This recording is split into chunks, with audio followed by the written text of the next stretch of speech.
वालेकुम जी। उम्मीद करता हूँ आप सब खैरियत से होंगे।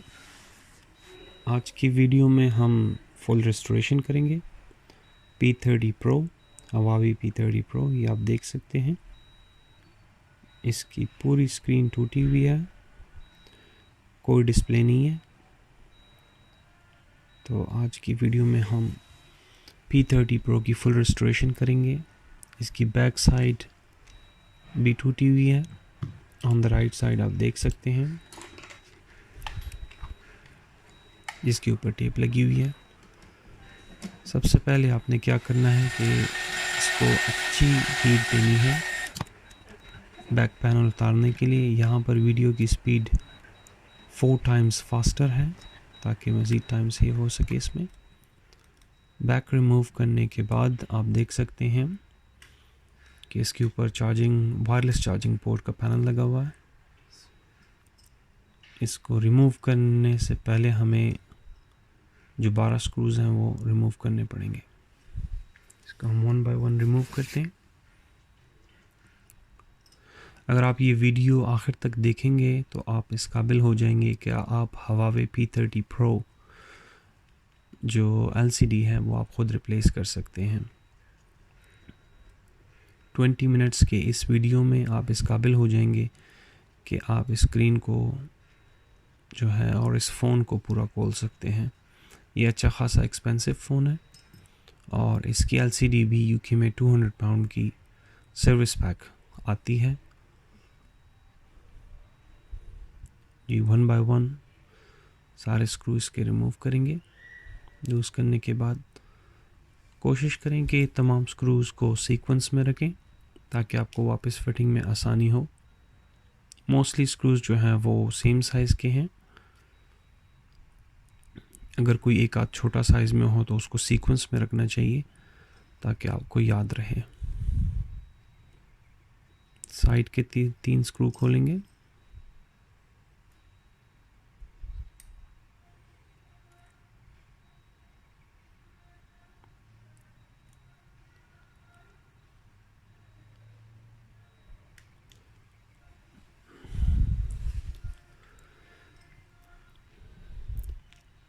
सारे स्क्रू रिमूव करने के बाद अब हम जो वायरलेस चार्जिंग पैड है उसको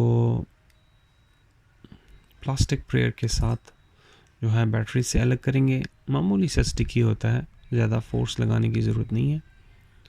और वायरलेस चार्जिंग पैनल को हम एक साइड से उठाएंगे। इसके हुक्स लगे होते हैं, आपको ख़ुद ब खुद अंदाज़ा हो जाएगा कि जी ये निकल आया। जी ये आपका Huawei P30 Pro का वायरलेस चार्जिंग पैड।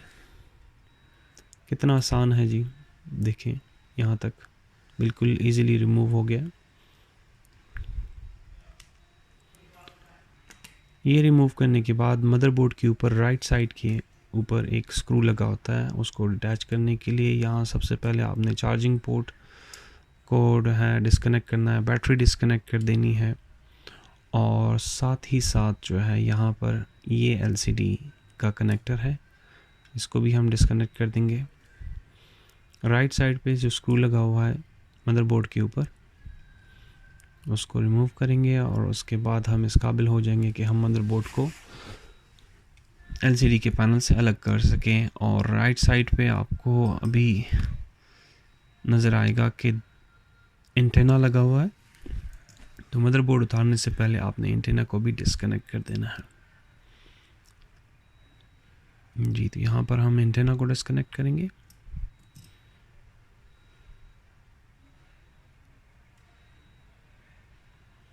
यहाँ पर 2 वायर होते हैं, ब्लैक और वाइट।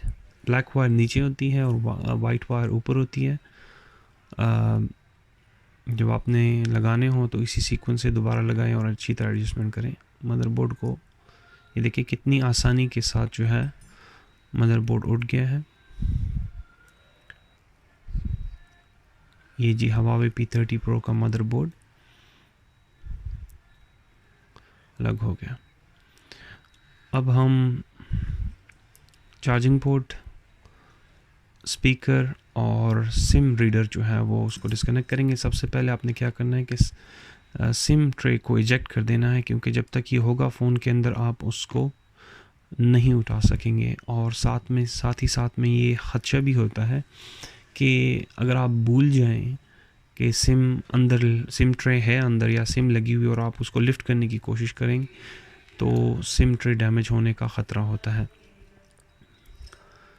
तो इस सीक्वेंस में हम सारे स्क्रू जो है वो खोलेंगे, 1 2 ये 3, और चार्जिंग पोर्ट के ऊपर 2 स्क्रूज लगे होते हैं, ये हम तरतीब से रिमूव कर लेंगे। यहाँ पर जो लेफ़्ट साइड पे हम स्क्रू खोल रहे हैं ये आपका है हैंड्स फ्री।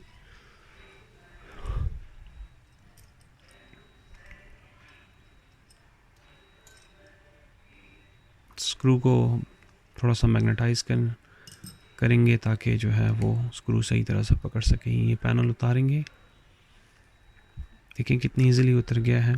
यहाँ से हम चार्जिंग पोर्ट के फ्लैक्स को डिस्कनेक्ट करेंगे।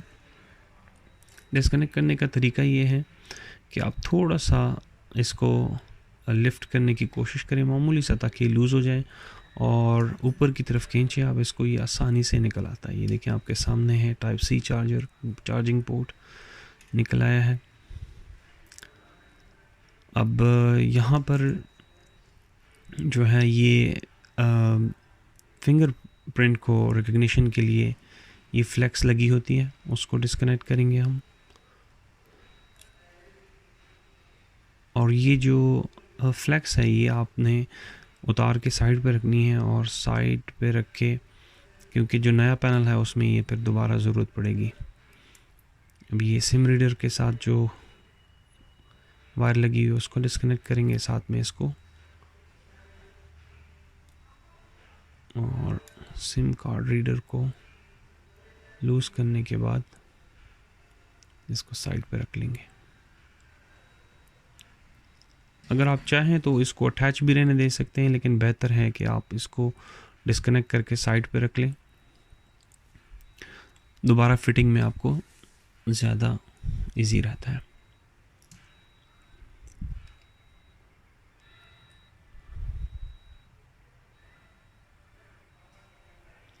यहाँ पर स्टिकी टेप लगी होती है डबल साइडेड, इसके नीचे एक स्क्रू होता है, तो आपने वो रिमूव कर देनी है, और रिमूव करने के बाद जो स्क्रू है वो एक्सेसिबल हो जाएगा।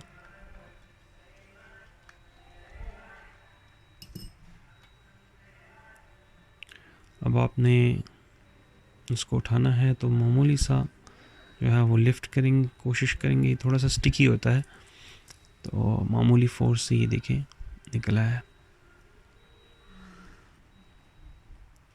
कितने इजी तरीके से यहाँ पर ये फिंगर रिकग्निशन की जो केबल है वो अभी तक लगी हुई है, और साथ ही साथ आपने इस ओल्ड पैनल से जो इन ईयर स्पीकर है वो उतारना है। ये है हवावी की सर्विस पैक LCD, जो कि LCD पैनल समेत आती है। सबसे अच्छी बात इसकी ये है कि इस पैनल में सब कुछ फिटेड होता है, यानी इसमें वाइब्रेटर, स्पीकर और इन ईयर स्पीकर सिर्फ जो है वो उतारना होता है। बैटरी भी इसमें फिटेड होती है, तो लगाना बहुत ही आसान होता है। इसके ऊपर सारे जितने भी स्टिकर्स लगे हुए हैं एंटी स्क्रैच के लिए, उसको हम सेफ्टी स्टिकर्स बोलते हैं, वो उतार देंगे 1 बाय 1। जहाँ पे कैमरा होता है वहाँ पर लगे होते हैं ताकि ये स्क्रैच ना हो।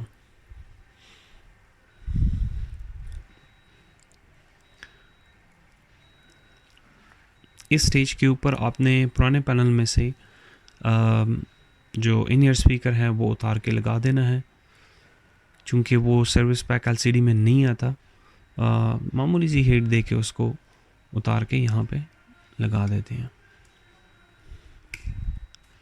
जी आप देख सकते हैं कि मदरबोर्ड जो है वो इजीली फिट हो गया है इसमें। फ्रंट फेसिंग कैमरा जो है वो अगर एडजस्ट नहीं हो रहा तो उतार के दोबारा जो है वो लगा के दें। ये देखिए इजीली फिट हो गया। आपको फील होगा कि मदरबोर्ड अच्छी तरह से बैठ गया है या नहीं बैठा। अभी हम देखेंगे कि ये एलसीडी का कनेक्टर है, तो एलसीडी के कनेक्टर को जो है उसको इसके साथ अटैच कर देंगे। अटैच करने के बाद जो मदरबोर्ड का एक स्क्रू था उसको मदरबोर्ड के ऊपर लगा देंगे ताकि मदरबोर्ड सिक्योर हो जाए। मोस्ट ऑफ द टाइम जो मदरबोर्ड के स्क्रूज़ होते हैं वो नॉन मैग्नेटिक होते हैं, तो अगर आप उसको मैग्नेटाइज स्क्रू से उठाने की कोशिश भी करेंगे तो वो नहीं उठेगा।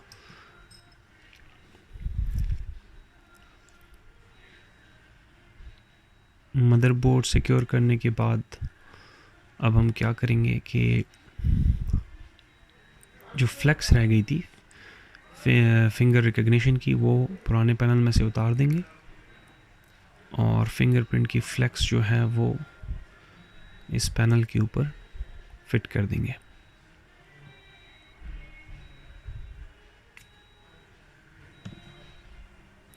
सबसे खूबसूरत बात हवावे और सैमसंग की ये है कि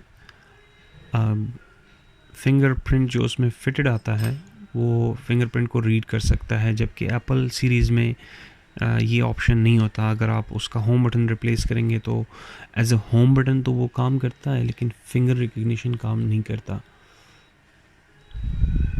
हैंड्स फ्री यानी स्पीकर जो है वो फिट करेंगे।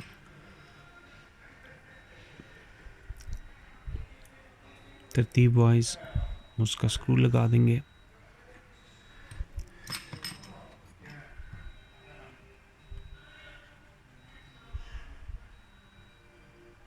एक तरह से ये पैनल लगाने के बाद एक ब्रांड न्यू फ़ोन ही बन जाता है ये, क्योंकि सिर्फ मदरबोर्ड वहाँ से निकल के इसमें फ़िट होता है। साथ ही साथ जो है वो बैटरी भी ब्रांड न्यू आ जाती है। अब हम सिम ट्रे को सिम रीडर को जो है वो लगाएंगे। यहाँ पर आपने एहतियात करनी है, जो केबल्स हैं जिस सीक्वेंस में है, और कोशिश करनी है कि वो वापस अपनी जगह पर अच्छी तरीके से बैठ जाएं जब हम बैक इसमें फ़िट करेंगे, तो ताकि वो अच्छी तरीके से बैठ जाए। फिंगर रिकग्निशन फ्लैक्स को हम कनेक्ट कर देंगे इसके साथ।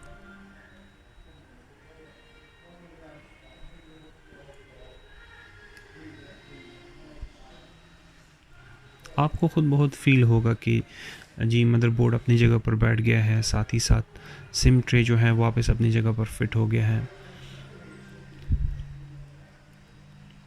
अब हम एंटेना को जो है वो कनेक्ट करेंगे।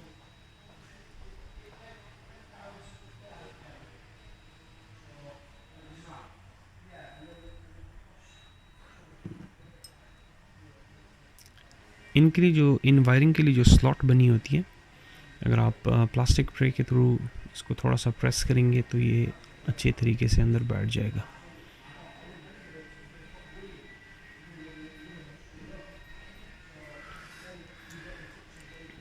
सिम रीडर से अभी एंटेना जो है वो मदरबोर्ड को कनेक्ट करेगा, वो भी हमने लगा देना है पैनल बिठाने से पहले।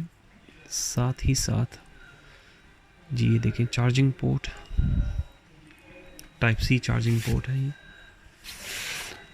और इसको हम कार्ड रीडर के ऊपर भी फिट कर देते हैं।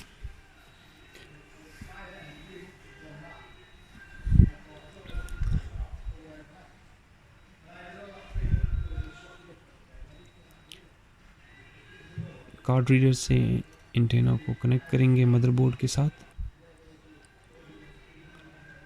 और राइट साइड पे जो स्पेस है इन दोनों वायरिंग के लिए, ब्लैक वायर जो है वो नीचे आएगी और वाइट वायर उसके ऊपर आएगी। ब्लैक वायर थोड़ी सी शॉर्ट है वाइट के मुकाबले में, और आपने कोशिश ये करनी है कि ये अच्छी तरीके से अपने स्लॉट में बैठ जाए।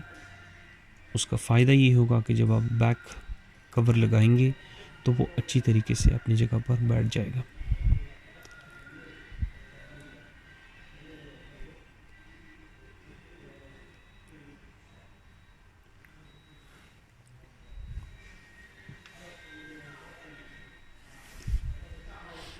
थोड़ी सी एहतियात करनी है यहाँ पे के ऊपर और मेक श्योर करना है कि आपके कनेक्शन जो हैं वो सिक्योर हों दोनों।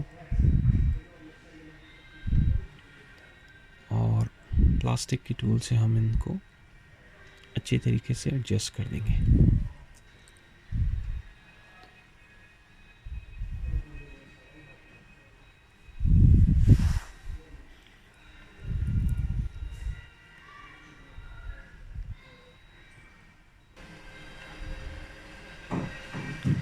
ये आप देख सकते हैं कि ये दोनों वायरिंग अच्छी तरीके से बैठ गई है। Not too bad. It was quiet for a long while, wasn't it? Yeah.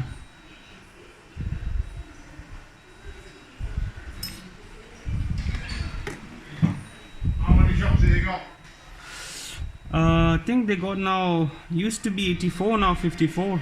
इस स्टेज पर अगर आपने बैटरी कनेक्ट करके डिस्प्ले चेक करना है तो आप स्टेज के ऊपर कर सकते हैं, लेकिन बेहतर होगा कि आप charging port Is they ever coming के here? ऊपर जो कवर है वो Not लगा really, they के don't come, to be honest. और स्क्रू वगैरह लगाने के बाद आप चार्जिंग भी कनेक्ट कर सकते हैं, चार्जर कनेक्ट कर सकते हैं, और चार्जर कनेक्ट करने के बाद आप फ़ोन को स्विच ऑन कर सकते हैं ताकि आपको स्टेज के ऊपर अंदाज़ा हो जाए कि जो आपकी एलसीडी है वो ठीक है।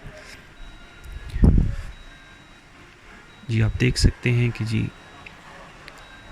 हवावे का डिस्प्ले आ गया है, एलसीडी हमारी ठीक है। थोड़ा टाइम लेता है लोड होने में, लेकिन एक सक्सेसफुल अटेम्प्ट।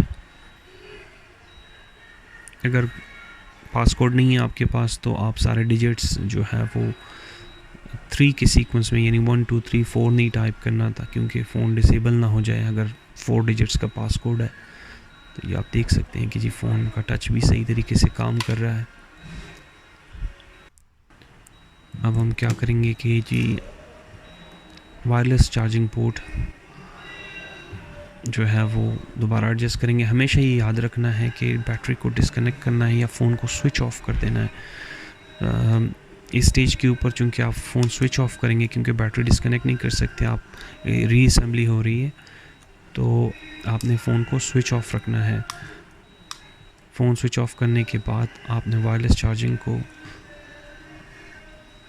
वापस लगा देना है, और जो स्क्रू आपने खोले थे हमने वो सारे वापस लगा देंगे। इस स्टेज के ऊपर मेक श्योर करना है कि जो कैमरे हैं उसके ऊपर कोई फिंगर के साइन ना हो, कोई डस्ट वगैरह ना हो, क्योंकि जब एक दफ़ा आप बैक फिट कर देंगे और अगर कोई डस्ट वगैरह हुई तो उसके लिए आपको बैक दोबारा उतारनी पड़ेगी, तो वो काम आपके लिए डबल हो जाएगा। तो बहुत ही आसान है, आपके सामने जो स्क्रू अब हमने खोले थे वो 1 बाय 1 लगाएंगे। कैमरे भी साफ़ हो गए हैं, बैटरी भी कनेक्ट हो गई है, टच भी हमने चेक कर लिया है कि बिल्कुल सही काम कर रहा है।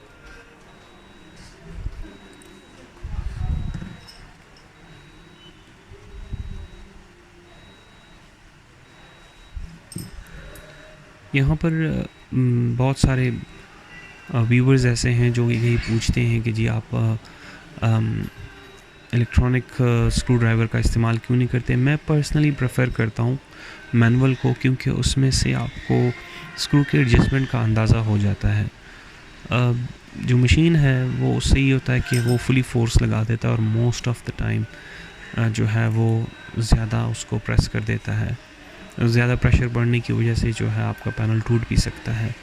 तो इस तरह के काम में अगर आप मैनुअल स्क्रू ड्राइवर का इस्तेमाल करेंगे, आपकी वैसे सेटिस्फेक्शन जिससे होती है, अगर स्क्रू ड्राइवर मैनुअल में आप इजी फील करते हैं तो वो ज़्यादा बेहतर है। और अगर उससे, लेकिन एहतियात के तौर पर मैनुअल का ये होता है कि आपको टाइटनेस का अंदाज़ा रहता है कि जी स्क्रू कितना टाइट है या कितना लूज़ है, या आप मैनुअल जो है वो एडजस्टमेंट कर सकते हैं उसमें। मैं कर लूँगा, सॉरी, मैं ऑलमोस्ट डन। iPhone 7 भी आ गया साथ में रिपेयर के लिए। एक फ़ोन जो है वो लाइन में ही है। ये फ़ोन रिपेयर करने के बाद जो है वो iPhone 7 का भी करेंगे। इसको फ़िलहाल साइड पे रख देते हैं।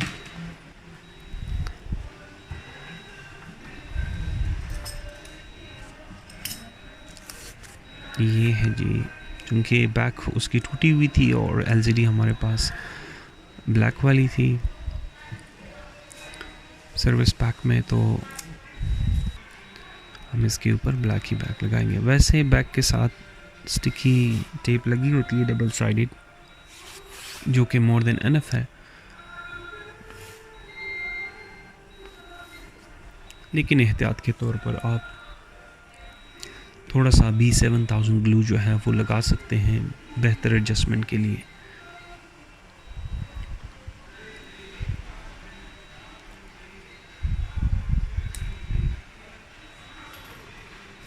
बिल्कुल हल्का सा जो नीडल टाइप की पिन होती है उसमें, और बिल्कुल एक हल्की लाइन लगानी है, ज़्यादा ग्लू नहीं लगानी।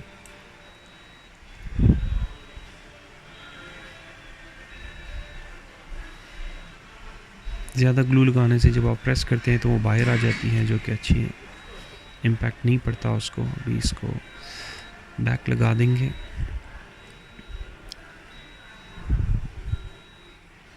जी आप देख सकते हैं बिल्कुल ही बेहतरीन एक ब्रांड न्यू फ़ोन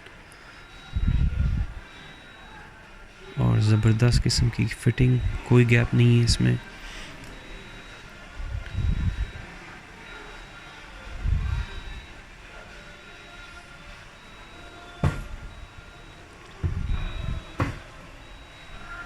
इस स्टेज के ऊपर आप चाहें तो फ़ोन को स्विच ऑन कर सकते हैं। जी देखें फ़ोन स्विच ऑन हो गया है, और इसका हम कंपैरिजन करेंगे टूटी हुई स्क्रीन के साथ। ब्लू स्क्रीन से हमने इसको मुकम्मल ब्लैक, जेट ब्लैक बना दिया है ब्रांड न्यू फ़ोन की तरफ। आप इसको इलास्टिक बैंड भी लगा सकते हैं स्टेज के ऊपर, ताकि ब्लैक थोड़ी सी बैठ जाए। तो ये आपका फ़ोन जो है वो रेडी हो गया है। आई होप कि आपने एंजॉय किया होगा।